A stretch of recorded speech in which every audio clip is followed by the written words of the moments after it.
A sloth, a donkey, and a curious human. Send a prompt and see what they're doing. One hits record with a question on his mind. Two brothers pick it up, see what they find. Corn takes his time, Herman's got the facts. Back and forth, they never hold back. My weird prompts, come on in, that's where we begin. My weird prompts, glad you're here. This episode was generated using artificial intelligence. Please verify facts.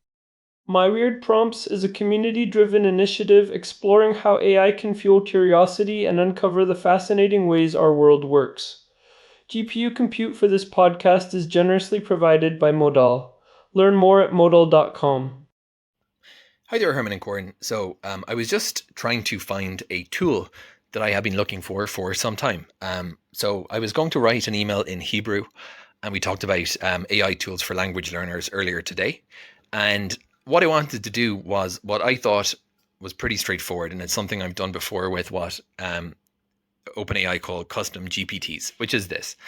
I open up a tool, or I had some like Hebrew email writing tool, and I dictated for a minute, dictating an email, and then instructed the model in the system prompt that, okay, your job is to translate this to Hebrew and format it. So by formatting, again, the usual minimal stuff, add full stops, periods for American listeners, paragraph spacing, and that would be it. I mean, I guess the use then of a chatbot is that you can then say, well, that was a bit too verbose, or correct this, you got that word wrong. So potentially some follow-ups, but most 90% of cases, this would be utility for, I want to send this message in Hebrew.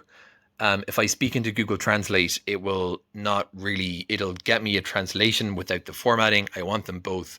I don't want to be juggling around 3 different tools for this process I do every single day.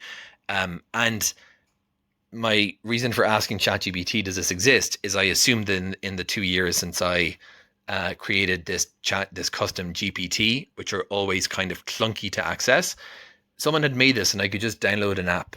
And it said, oh, that's a really specific use case. There isn't really an app for that. Now this, to my mind, typifies, if we talk about the death of SaaS, this is exactly why we're looking at the death of SaaS, because I would say that's not an edge use case at all. This is something I need every day.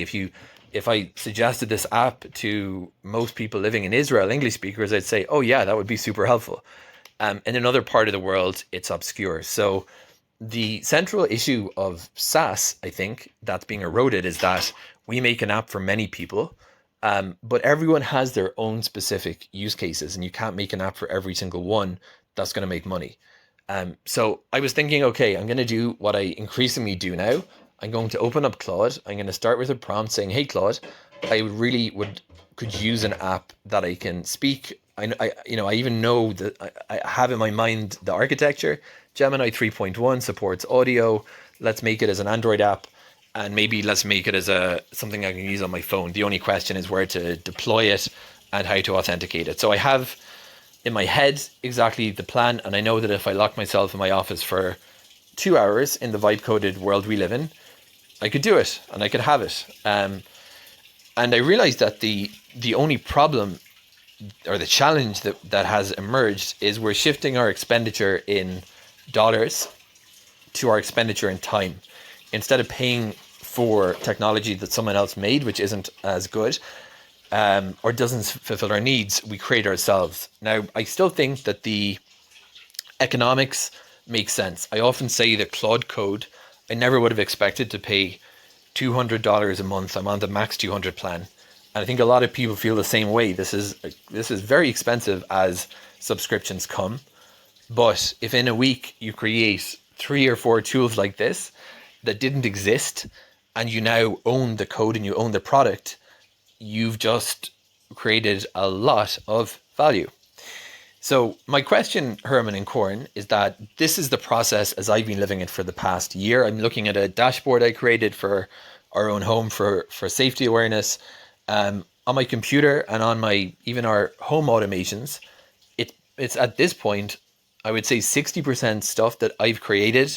And by I've created, I mean I've prompted, Claude, supervised, occasionally edited, debugged, and it feels like a lot of involvement and labor in that process, but not actually written out the code for.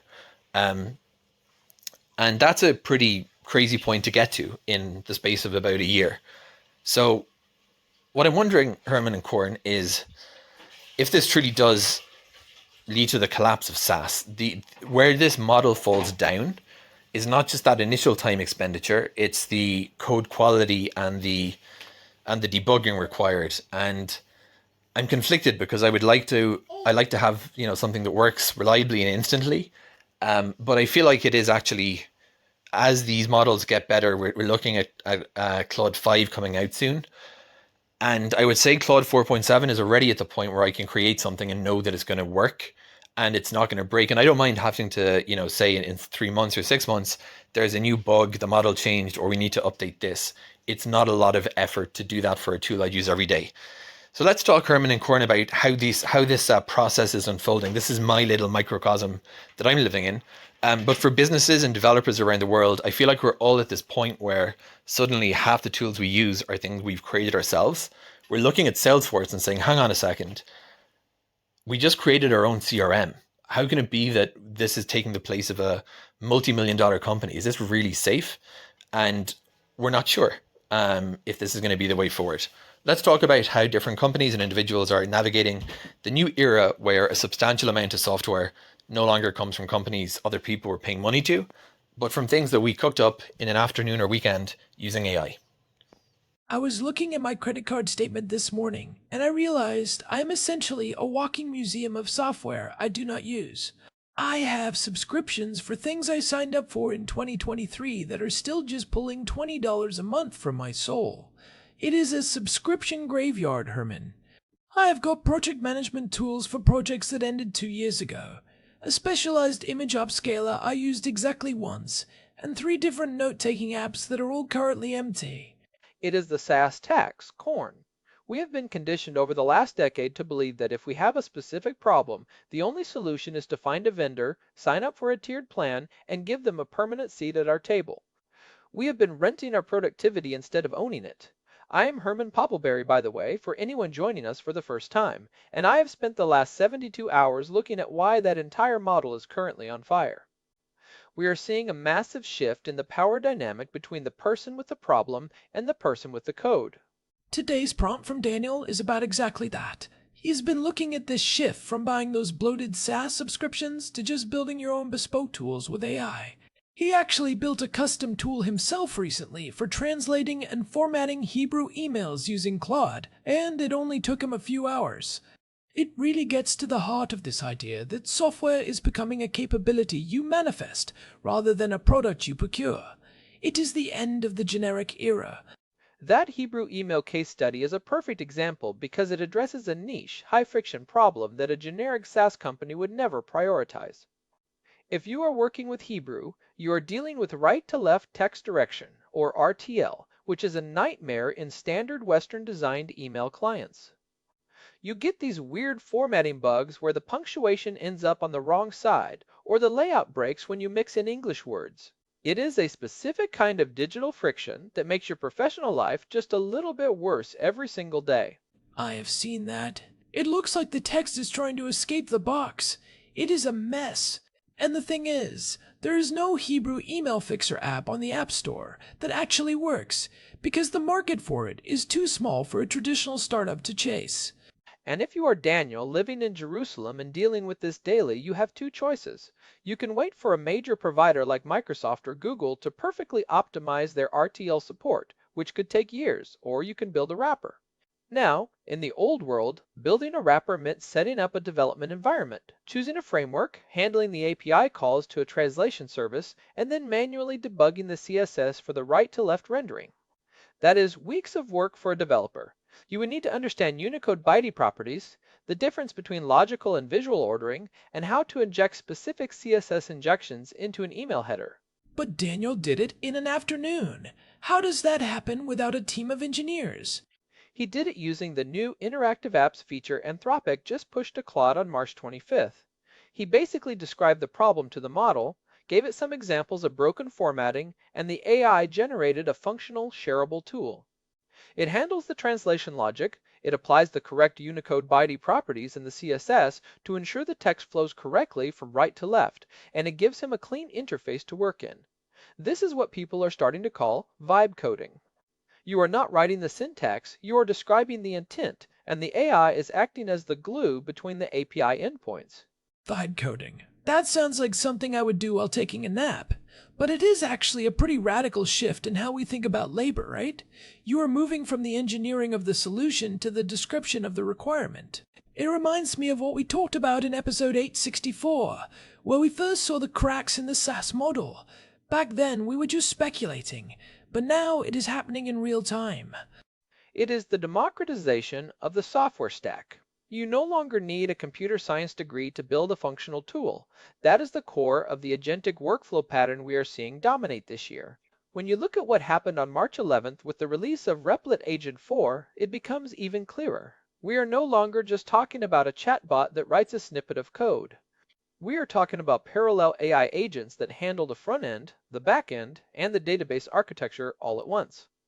Replit is now valued at $9 billion because they have 40 million users who are increasingly non-technical people building full-stack applications. I saw a report from Gartner that said, by the end of this year, citizen developers will outnumber professional developers 4-to-1 at large enterprises. That is a massive demographic shift. It is like everyone suddenly got a personal engineering team that works for the price of a few API tokens, and those tokens are getting cheaper. As of this month, March 2026, the cost of token-based API execution for standard business logic has dropped by about 85% compared to where we were 2 years ago. That 85% drop is the tipping point, corn. This makes the build versus buy math look completely different. If I am a mid-sized company and I am paying $100,000 a year for a CRM like Salesforce or HubSpot, but I only use 5% of the features, why would I keep paying that? In the past, the answer was because building a custom CRM was a $1 million project. Now, you can point an agentic workflow at your existing database and say, build me a dashboard that only shows these 3 metrics and lets me send these 2 types of emails. But what about the maintenance? That is always the big scary monster in the room. If I build my own CRM, I have to fix it when it breaks. If I buy Salesforce, it is their problem.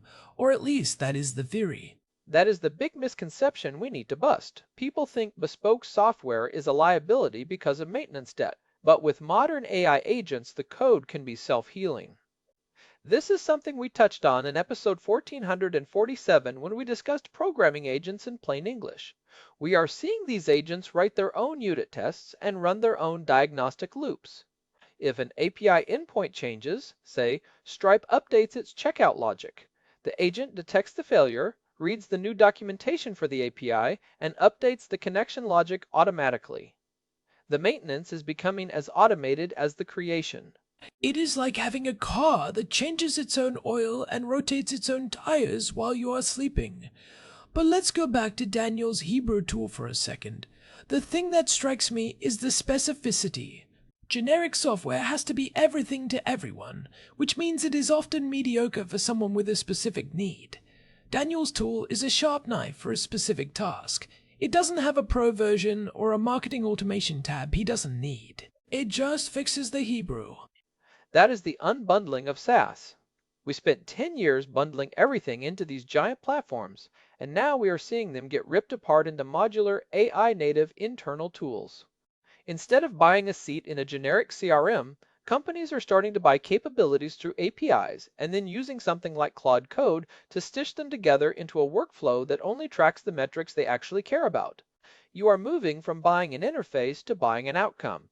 And if the value is in the outcome, then the interface becomes a commodity. This is why the traditional SaaS vendors are seeing so much stock volatility right now. If I can generate a visual UI using Replit's infinite design canvas in 10 minutes, then your polished branded dashboard is not worth the premium you are charging for it. I can have a dashboard that looks exactly how I want it to look, with the buttons exactly where I want them. There was a report on CIO.com yesterday that said mid-market firms are replacing niche SaaS subscriptions with homegrown tools to save 70 to 80% on licensing costs. That is not just a small optimization. That is a massive transfer of wealth from the software vendors back to the businesses themselves. It also gives them back their data sovereignty. When you use a third-party SaaS, your data is often locked in their proprietary silo. It is a nightmare to export, it is formatted in a way that makes it hard to use elsewhere, and you are essentially a tenant on their land. That is a huge point. If you build the tool, you own the database. You own the logic. You are the landlord. You aren't worried about a company going out of business or changing their terms of service or doubling their prices overnight. You have self-reliance. It feels very frontier-like, doesn't it? It is the ultimate conservative approach to technology, really. It is about ownership. You are not dependent on a Silicon Valley giant to decide which features you get to use. You are building your own digital homestead. But we have to talk about the risks, because it is not all just saving money and fixing Hebrew emails. There is a dark side to this democratization. I knew there was a catch. It can't all be sunshine and custom dashboards. What are the IT departments saying about this? They are terrified. They call it shadow AI. When any employee can prompt a functional application into existence in an afternoon, you end up with thousands of unvetted, unmanaged apps running inside a company. These apps might not have centralized security audits. They might be leaking data to models in ways the company has not approved. Gartner is actually predicting over 2,000 legal claims related to death by AI by the end of this year, mostly due to a lack of guardrails in autonomous software. Dev by AI sounds a bit dramatic for a Hebrew translation tool, Herman. Are we talking about the machines rising up or just bad code in a medical device? It is the latter. Well, we do not say that word, but you are hitting the nail on the head. The black box decision making is a real concern. If the AI writes the code and the code has a logic error that leads to a financial loss or a safety failure, who is responsible? Is it the person who prompted it? Is it the company that made the model? Is it the platform that hosted it? The legal framework is still trying to catch up to the speed of the technology. We are in a move fast and break things era, but the things being broken are now core business infrastructures. And then there is the skill atrophy. If we are all just prompting, and no one is actually learning how to debug or understand the underlying architecture, what happens when the AI hits a wall?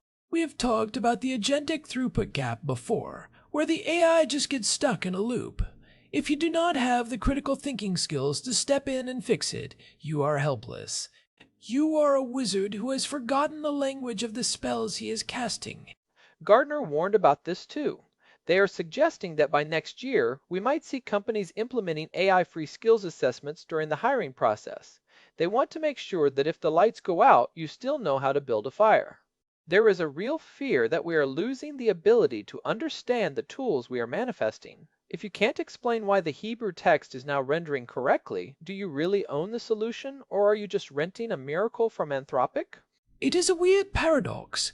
We are more powerful than ever because we can build anything, but we are also more fragile because we might not understand how any of it actually works. But for someone like Daniel, the trade-off is clearly worth it. He has a specific recurring pain point. He has the technical literacy to guide the AI. And now he has a tool that makes his life in Jerusalem easier every single day. He is not waiting for a permission slip from a software vendor. He just solved it. That feels like the real takeaway for me. We need to stop looking at software as this thing we have to beg for. We need to start looking at it as something we can just command. If you have a workflow that is slow, or a formatting issue that is annoying, or a data set that is messy, you don't need a subscription. You need a good prompt and a couple of hours. The prompt, as code evolution, means that your description of the problem is becoming the source code itself. So how does someone actually start? If I am sitting here with my subscription graveyard, what is my first move? I think people should start by auditing their own graveyard. Go through your bank statement, look at every SaaS tool you are paying for, and ask yourself, what is the one feature I actually use here? For most people, they are paying for a Swiss Army knife when they only ever use the toothpick. Once you identify that one feature, try to describe it to a model like Claude or a tool like Replit Agent. Say, I want a simple web app that does exactly this one thing. That is the build versus buy matrix for the AI era. If the tool is a commodity like email hosting or cloud storage, just buy it. But if the tool is your competitive advantage, or if it solves a specific pain point that makes you unique, you should probably build it. You want to own the logic that makes you special. Start by automating one specific, painful workflow. Don't try to replace all of Salesforce on day one. Just build a tool that handles your specific lead intake or your specific Hebrew email formatting. Once you see how easy it is to maintain and how much money you save, the momentum builds itself. I am going to do that this afternoon. I suspect I can replace about half of my monthly bills with a few well-crafted paragraphs. I might even have enough money left over to buy you a nicer hay bale, Herman. I know you have been complaining about the quality of the forage lately. I would appreciate that. But let's look at the broader implications for the future. If we move toward a world where everyone has their own bespoke stack, what does that do to the concept of a personal operating system? It means the operating system is no longer a collection of apps. It is a single, unified agent that generates the interface you need in the moment. If I need to schedule a meeting, it doesn't open a calendar app. It just builds a scheduling interface, handles the logic, and then the interface disappears when I'm done. The OS becomes a shapeshifter. It is just in-time code. That is the ultimate vision of SAP, or software as a prompt. The software doesn't exist until you need it. It is a fascinating transition, and honestly, it is one of the most empowering shifts I have seen in my career. We are moving from being consumers of digital products to being architects of digital solutions. A6Z released a white paper earlier this month called The End of the Seat-Based License, and they hit on this exact point. They pointed to companies like Intercom, whose Fin AI now charges 99 cents per successful resolution rather than a flat fee per user. The value is moving from the interface to the outcome. Even if those outcomes are just for fixing Hebrew email formatting. It starts there, but it ends with a complete restructuring of the global economy. No big deal. Just another Tuesday in 2026, Herman. It really is. It is a brave new world of bespoke buttons and custom code. I am looking forward to seeing what people build when they realize they don't have to wait for a feature request to be approved by a product manager in San Francisco. It is a lot to take in, but I think the empowerment angle is the right way to look at it. We have spent so long being told that technology is this complex, arcane thing that only a few high priests in Silicon Valley can understand. And now the gates are open. If you can describe your problem, you can build your solution. And that is why Daniel's prompt is so relevant. It is a small, personal story that illustrates a massive, systemic change. It is about taking back control. It is about the democratization of the stack, and it is about the end of the generic era. I think we have covered the meat of this one. If you are listening to this and you have built something weird or useful or just plain better than the SaaS version, send us an email at show@myweirdprompts.com. We want to hear about your bespoke tools. We want to know what you are building in your digital homesteads. We really do. This has been My Weird Prompts. I am Korn. And I am Herman Poppleberry. Thanks to our producer, Hilbert Flumingtop, for keeping the agents running smoothly behind the scenes. And a big thanks to Modal for providing the GPU credits that power this show and our research. If you enjoyed this dive into the death of SaaS and the rise of bespoke tools, do us a favor and leave a review on your favorite podcast app. It really helps other digital homesteaders find the show. Find us at myweirdprompts.com for the full archive and all the ways to subscribe. See you in the next prompt. Goodbye. This episode was generated using Gemini Flash 3. Text-to-speech engine was Chatterbox. Thanks for listening to our show, My Weird Prompts, where our thoughts go from slow takes to facts on cue. We change and follow through. My weird prompts, that's the flows from sloth, from man, from long-eared host. My weird prompts, until next time, stay curious, keep weird.